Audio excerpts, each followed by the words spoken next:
Добар ден. Се извинувам, малце фативте веројатно од реакциите во студио, а темата е секогаш голислива. Прво, дали ќе има храна? Тоа е сосема нормално семејно, политичко, општествено, па и државно прашање. Второ, колку ќе биде покачена? И трето, се разбира, најважната работа е колку од државната каса, ребалансот на буџетот влегува денеска во собрание, ќе се издвојат или ќе се задржи темпото на субвенционирање на аграрот. И поводот за дискусија, меѓу другото, и фактот дека почнува денеска, односно од минатата недела, и исплатата на субвенциите на тутунот од минатогодишната реколта. Таман доволно теми за учество на Трајан Димковски, екс-министер за земјоделие, сега советник на министерот, кој ми се чини дека се воедно има и затоа и го поканив да ги отвориме оваа палета на атрактивни прашања. Прво, храна ќе имаме ли? Тоа е просто прашање. Апсолутно. Секогаш сме имале, ќе имаме и ова година, ќе имаме и наредна година. Она што е актуелно во храната, нели, зборуваме за ова последна година, е секако поскапувањата, цените, но тука да кажеме дека и инпутите исто така драстично се зголемија. Покачувањето на цената пред се влие на малтене 3 пати зголемено цена на вештачките ѓубрива, кои како влијаат на приносите и квалитетот секако. Исто така заштитните средства, нафтата се покачи, сите инпути, работната рака исто е зголемена, така да, бидејќи знаеме во земјоделството имаме некаде околу 60.000 годишни сезонски работници кои се ангажираат, така да сите трошоци се покачени и следствено на тоа имаме и покачени цени кај нас, а секако и на глобалните пазари. Светот може на момент да здивне, бидејќи отворени се два коридора на големиот житок принос Украина, нели, тоа веројатно ќе предизвика на берзите на храна некакво стабилизирање. Од друга страна го читам директорот на ФАО дека допрва ни престои година на неизвестност која се работи за цените на храната и за одредени атрактивни и неопходни приноси од храната. На тој план, што може да се прогнозира? Дали можеме да бидеме изненадени од приносите на пченицата, на пченката? Дали имаме доволно капацитети да ги дополниме амбарите со околу, колку рекот, 50.000 тони, колку ни фалат, не знам, и така натаму. И јас зборувам како што зборува народот, вие сакам да ме убедите дека сме сигурни во владењето со аграрот. Да, кај нас како основен производ, нели, многу се коментира во јавноста е околу производството на пченица, бидејќи е основа за производство на многу, така да кажем, производи, но секако најклучно е производството на лебод. Околу увозот, можам да кажам дека последните години се намалува увозот на пченица. Минатата година се увезени 75.000 тони, од кои што најмногу 98% доаѓа од Србија, во кое што се издадени, ако може така да кажам, 15 милиони евра во вредноста во парите. Инаку, секако, нашето производство, кое што го имаме, цените ќе предизвикаат и поголемо производство кај нас, поголема заинтересираност кај земјоделците. Инаку би сакал само една споредба да направиме кога премногу зборуваме за потребата, увозот, зависноста на пченицата. Ние, бидејќи се влегува ова во портфолио на земјоделскиот сектор, да кажам дека само за цигари увезуваме, даваме 17 милиони евра годишно. Тоа треба да го кажем на сопруга, тоа напуши 2 пакла. И оние кои пијат кафе, значи кои не можеме без тоа, 21 милиони евра даваме за увоз на кафе, а додека за чоколади 42 милиони евра. Така да... Сега се волја на вистина. Тоа, безогледно тоа ќе мора да го увезуваме, ако имаме пари, ако имаме девизи, се разбира. Едно време имаше кој ќе извезе, ќе има право да увоз на такви производи. Тоа време беше поприлично со социјалистичка логика. Меѓутоа, очигледно е дека и на светските берзи почнува такви, условно кажем, трампи. Ке ти дадам вештачко ѓубриво ако ми дадеш жито и така натаму. Не можеме, на пример, да ги ограничиме тој тип на увоз, но можеме веројатно да предпоставиме дека земјоделските производи не може да бидат под дампинг цени. И тоа треба на луѓето да им се каже јасно и гласно и на сите производители. Еве за пример, едно време купевме коси јачмен, нема, особено овие фармиве и така натаму. Зборувам со еден познат производител, чом вика, немој да ме прашуваш, катастрофа е, нема јачмен, нема. А читам дека јачмен оваа година има веројатно и многу повеќе од што се планирало. Во што е диспропорцијата? Во производителите на јачменот или во некооперативноста на производителите на месо?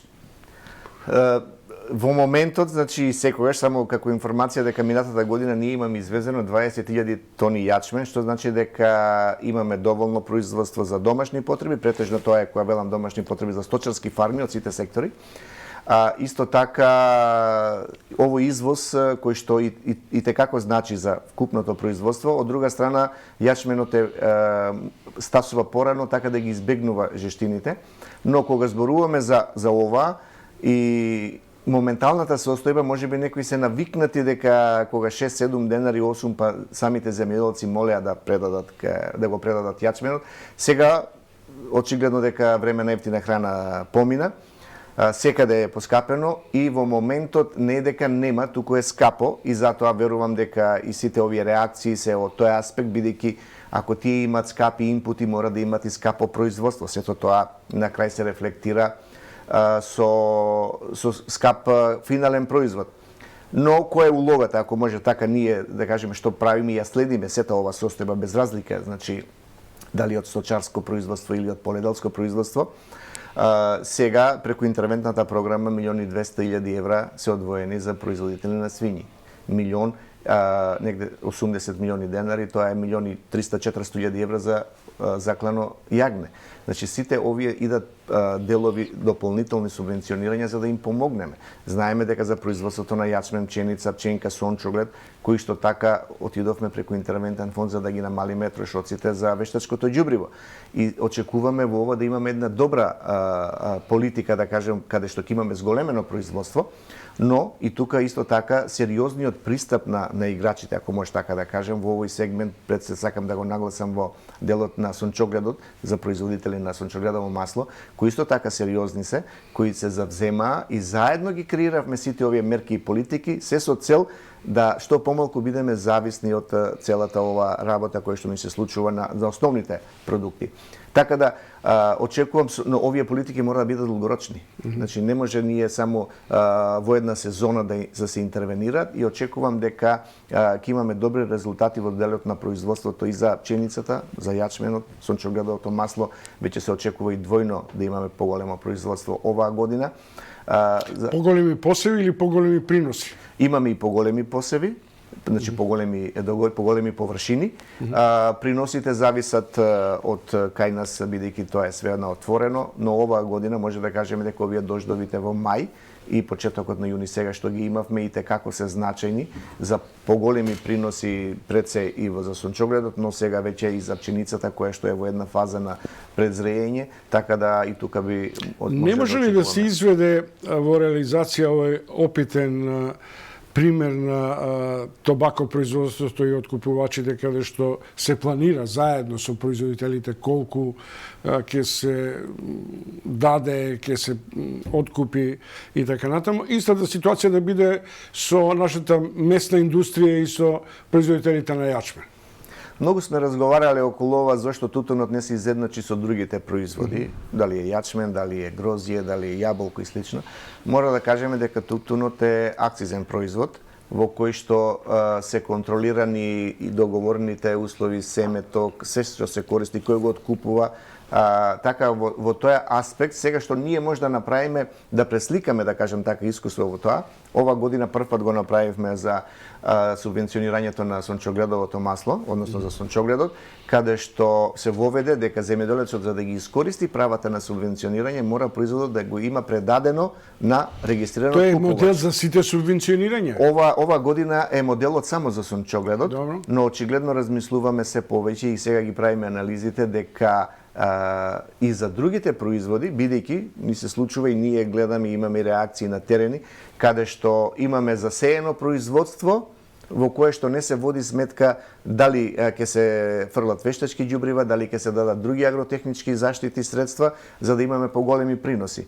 Очигледно тоа е мотивот, значи само да влезат во систем на субвенционирање, така да ова е моделот кој што ќе го разговараме и верувам за 23-та година ќе кога велам ќе разговараме со сите засегнати страни и градиме од тој аспект на заедничка политика на разбирање, ако може да Не може да се каже дека тутунот не се избори за некакво примарно место е 2021 родот почнувате се исплата. Мислам минатата недела дека субвенциите се ќе бидат легнати кај тутунарите. Дали оваа година ќе имаме исто така добар принос од тутунот? 20.000, едно време 22.000 тони беше предвидено, со оглед на фактот дека тутунот е прилично респективна извозна компонента. Тутунот е производ број 1, да кажеме од земјоделството кај нас, кој што во извозот учествува некаде зависност нели од годините, 120 до 140 милиони евра носи телевизен приход. 10 регистрирани фирми има кои откупуваат, оваа година значи направени се договори на 23 милиони килограми. Оваа година може да кажеме дека сезонава сега како што е добра, затоа што овие дождовите како помагаат за растот и развојот на тутунот. Дека е контролирано во тој сегмент, поддршката останува, делот на субвенционирањето, ние само да напоменеме дека за прв пат го таргетиравме сериозно производството на тутун, бидејќи преку програмата за рурален развој ги видовме слабостите кои што се случуваат на терен, бидејќи сега со климатските промени имаме доцни есенски мразови, каде што тутунот може да се бери и во ноември, касно во октомври, но проблемот е со сончевите денови не може да се исуши добро. И затоа отидовме преку програмата за рурален развој, каде што одвоивме пари, апликацијата е завршена за сушари, бидејќи зборуваме за трудоинтензивна работа, исто така за редосеалки, вклучување на механизацијата што е можно повеќе за нижење на тутун, така да го олесниме, да ја олесниме работава, а секако дека она што го реков дека трудот станува се поскап на нивите и затоа некогаш имаме намалување на производство, но мора да воведуваме се повеќе на некој начин механизација во самото апсолутно, производство. земјоделието мора да се искачи на најконкурентна стопанска гранка, бидејќи не само што прилично работна сила и слободна и ангажирана е вклучена и ресурсите се големи. Трајан Димковски од Министерство за земјоделие, екс-министер за земјоделие, човек кој го познава аграрот, особено во руралните средини. Димковски, има уште едно прашање кое е за мене прилично шокантно. Сега излезе тезата дека ќе даваме под закуп земјоделско земјиште. Читам дека од аплицираните влегло и игралиште како можност да добие субвенции за земјоделско земјиште. Можно е тоа на таков начин да се манипулира, да се изигрува или е тоа составен дел на нашата несреденост од катастар до па и до вас земјоделскиот сектор. Не може да добие субвенции на фудбалско игралиште, тоа со сигурност. Ама постои таква апликација. Но при јавни повици, ова ќе го објаснам, дека да, доколку тоа се води како земјоделско земјиште, и доколку самиот земјоделец аплицира за такво земјоделско земјиште, кое што во катастар со имотен лист стои дека е собственост на РМ, дека е земјоделско земјиште, може да се случат договори, но само да напоменеме дека тоа земјоделско земјиште не се воведува во владение, бидејќи ако е таму спортски терен или фудбалско игралиште или било што и да е друго, шума и слично, а се води, велам, како земјоделско, така да тоа е последната инстанца или проверка во тој сегмент дека тоа земјиште нема да се воведе во владение и тоа нема да биде обработливо земјиште. Добро, зборува за карактерот на нашиот ментален склоп, во се да најдеме можности на законски Има и такви законски дупки. Господин Димковски, вчера или завчера разговара со еден познат производител на малини во Македонија.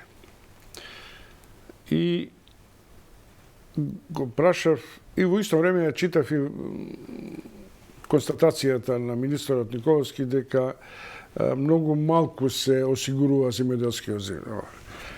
Контрреакцијата на менаџерот, а малината е веројатно сега веќе конечно домашен производ со прилично извозни компоненти, е дека осигурителните компании нудат од пожар и од не знам уште што. Нема ни врнежи, ни поплави, ни град и така натаму.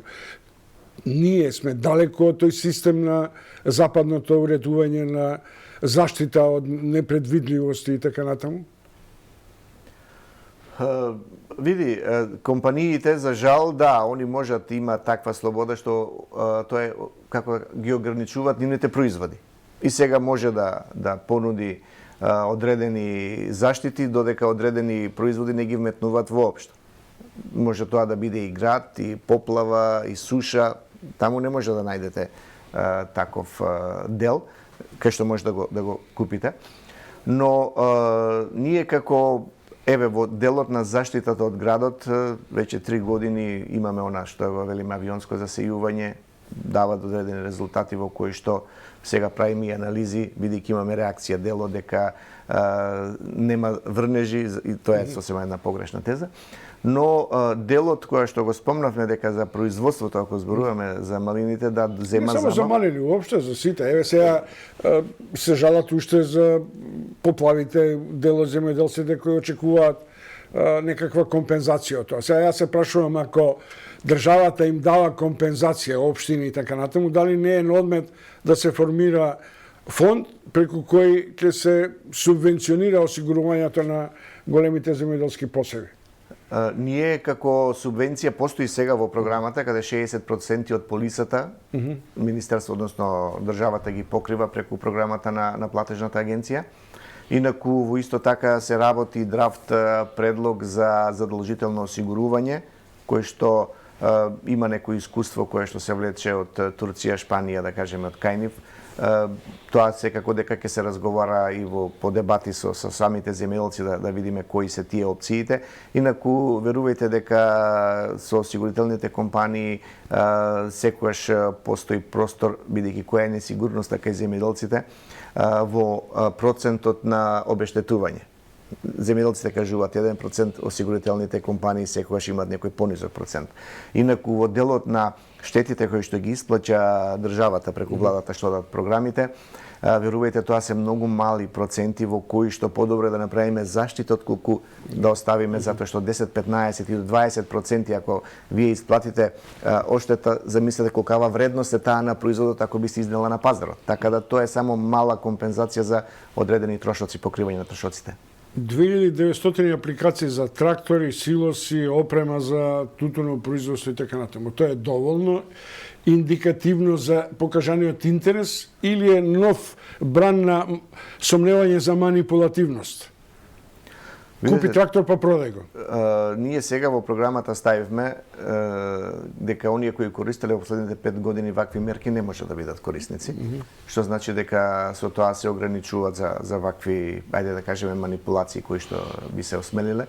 Инаку овој како е значаен податок за нас дека постои интерес и да напоменеме дека ако ова година, односно во нашиот план за производство на храна, зборуваме за трактори со поголеми конски сили за кои може да работат повеќе хектари во смисла на житарици и поледелски култури, и затоа еден од клучните критериуми и услови е да мора да имаат најмалку 10 хектари и затоа одиме на поголеми трактори. Секако дека за тракторите увек секогаш постоел најголем интерес од ваквата мерка, така да и сега не е за изненадување околу 3000 апликации што има за механизација. Но ние се оние слабости кои што ќе го видиме, гледаме преку програмата да ги отстраниме, да не дојдеме во една ваква, да не бидеме доведени во една ваква заблуда дека се купуваат и се продаваат трактори, но не можам да исклучам дека нема такви. Верувам дека постојат ловци на награди, што би ги рекле, само за да земат, а после тоа и отварат 2-3 земјоделски стопанства на синови, на ќерки, само за да дојдат до одредени привилегии, но тука ние гледаме максимално таквите аномалии да ги отстраниме, за да навистина ги дадеме тракторите кај што ќе бидат во функција целосно.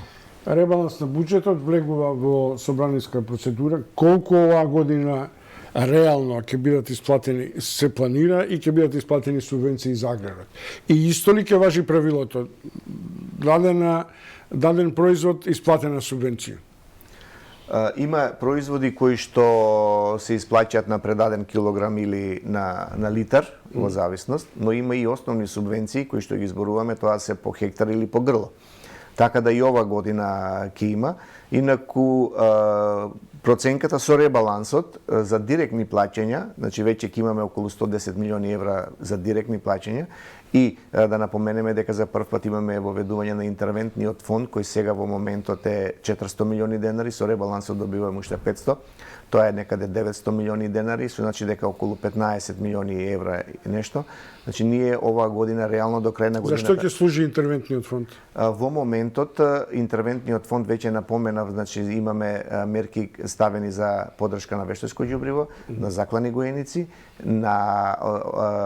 за заклано јагне и исто така за живинарите ставивме една мерка која што веќе е исплатено околу 1.100.000 евра за 60 денари за несилки во кафес, затоа што зборувавме дека на почетокот на годината шок беше за покачувањето на цените на сојата и на се друго. И она што дополнително го планираме со новите мерки, секако тука влегува дополнителното планираме за по литар за кравио млеко, односно бидејќи таму немаме некои дополнителни реакции, односно интервенции. Исто така за грозјето, за винариите кои што имаме преземена обврска е планирано таму, за вештачкото есенско ѓубриво кое што го наговестивме и тука. Така да интервентниот фонд ќе го дофинализираме по ребалансот и ќе ја направиме финалната програма, но со овие дополнителни 2,7 веќе стигнуваме до 6 милиарди и 600 некаде за исплаќање на директните и со интервентниот. Значи, тоа се некаде 125 до 130 милиони евра годишно кои како директни или дополнителни плаќања одат, не вклучувајќи ги овие програми сега што ги напомнавме преку руралната за 50-50, дали се тоа за јуници, дали за трактори и слично. Дополнителни инвестиции во наводнувањето, градба на браните. Минатата година завршива некаде околу 200 милиони евра, така да очекувам дека и оваа година Јас имам многу едноставно прашање. 120 па и 135 милиона се субвенции кои ќе бидат инфузирани во аграрот. Колку со нив субституираме увоз на земјоделски производи и месо?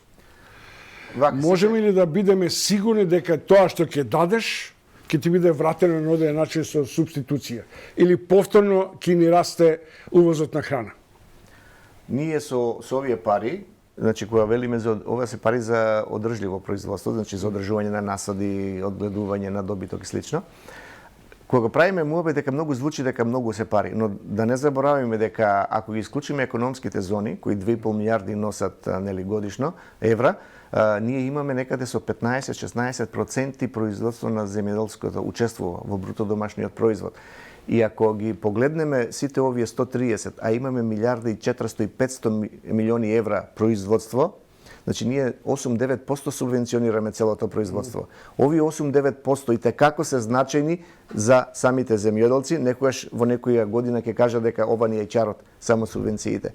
И ако ги намалиме, ако денеска имаме 860 милиони евра увоз, а 680 извоз, верувајте ми дека извозот за 30% до 40% ќе биде намален. Траян Димковски, гостин во утрински брифинг, благодарам за исцрпноста на одговорите. Бидете достапни како што и до сега бевте, зашто мислам дека народот најмногу ќе го интересира, особено од септември, кога ќе влеземе во така наречениот кризен зимски период, дали ќе имаме храна, дали ќе има нафта и така натаму. Тоа станува нормално прашање, како што на времето прогнозиравме кој ќе победи, Вардар ли, работнички, но немојте да се јадосувате. Вие сте тука за да ги акцептирате овие наши греови и сомневања. Ви благодарам уште еднаш. Благодарам и нас.